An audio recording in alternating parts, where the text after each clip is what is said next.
Praise the lord. ఈరోజు ఆది కాండము 14వ అధ్యాయం 1వ వచనం నుండి 24వ వచనం వరకు చదువుకుందాం.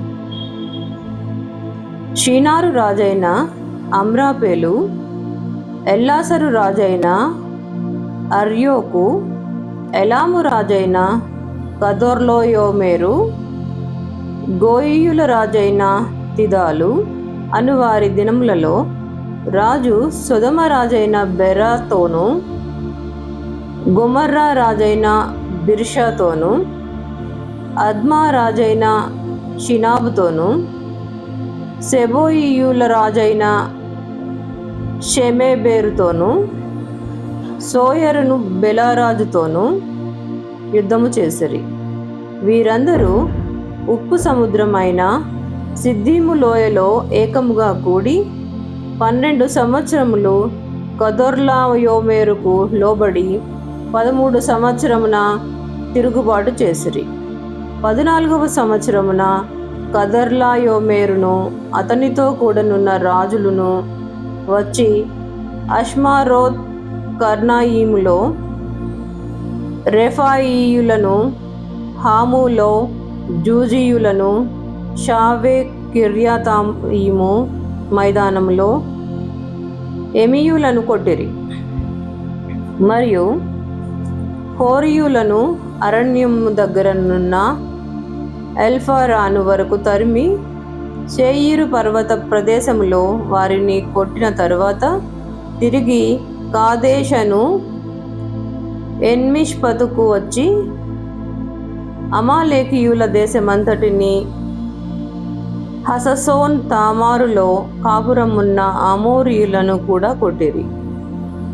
అప్పుడు సొదొమ రాజును, గొమొర్రా రాజును, అద్మా రాజును, సెబోయీము రాజును, సోయరను బెలరాజును బయలుదేరి సిద్దీము లోయలో వారితో, అనగా ఎలాము రాజైన కదొర్లాయోమెరు, గోయీయుల రాజైన తిదాలు, షీనారు రాజైన అమ్రాపేలు, ఎల్లాసరు రాజైన అర్యోకు అను నలుగురితో ఆ 5 రాజులు యుద్ధము చేసిరి.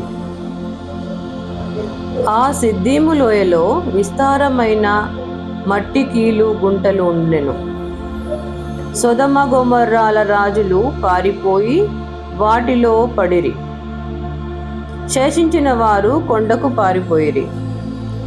అప్పుడు వారు సొదొమ గొమొర్రాల ఆస్తి యావత్తును, వారి భోజన పదార్థములన్నీ పట్టుకొని పోయిరి. మరియు అబ్రాము సహోదరుని కుమారుడైన లోతు సొదొమలో కాపురముండెను గనుక అతనిని, అతని ఆస్తిని పట్టుకొని పోగా, తప్పించుకొనిన ఒకడు వచ్చి హెబ్రీయుడైన అబ్రామునకు ఆ సంగతి తెలిపెను. అప్పుడతడు ఎష్కోలు సహోదరుడును ఆనేరు సహోదరుడునైన మమ్రే అను అమోరీయుని ఎలోను వనములో కాపురముండెను.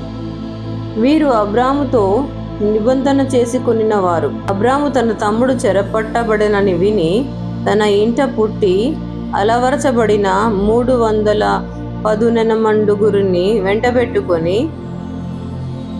దాను మట్టుకు ఆ రాజులను తరిమెను. రాత్రివేళ అతడును అతని దాసులను వారికెదురుగా మొనలు తీర్చి వారిని కొట్టి దమస్కునకు ఎడమ తట్టున హోబా మట్టుకు తరిమి ఆస్తి యావత్తు తిరిగి తెచ్చి తన తమ్ముడైన లోతును, అతని ఆస్తిని, స్త్రీలను, ప్రజలను తిరిగి తీసుకొని వచ్చెను. అతడు కదొర్లాయోమెరును అతనితో కూడనున్న రాజులను ఓడించి తిరిగి వచ్చినప్పుడు సొదొమ రాజు అతనిని ఎదుర్కొనుటకు రాజులోయ అను షావే లోయ మట్టుకు బయలుదేరి వచ్చెను. మరియు షాలేము రాజైన మెల్కీసెదెకు రొట్టెను, ద్రాక్షరసమును తీసుకొని వచ్చెను. అతడు సర్వోన్నతుడగు దేవునికి యాజకుడు.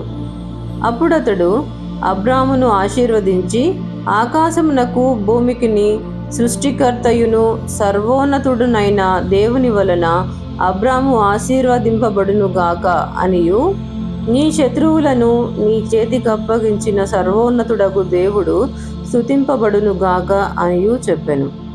అప్పుడు అతడు అన్నిటిలో ఇతనికి 10వ వంతు ఇచ్చెను.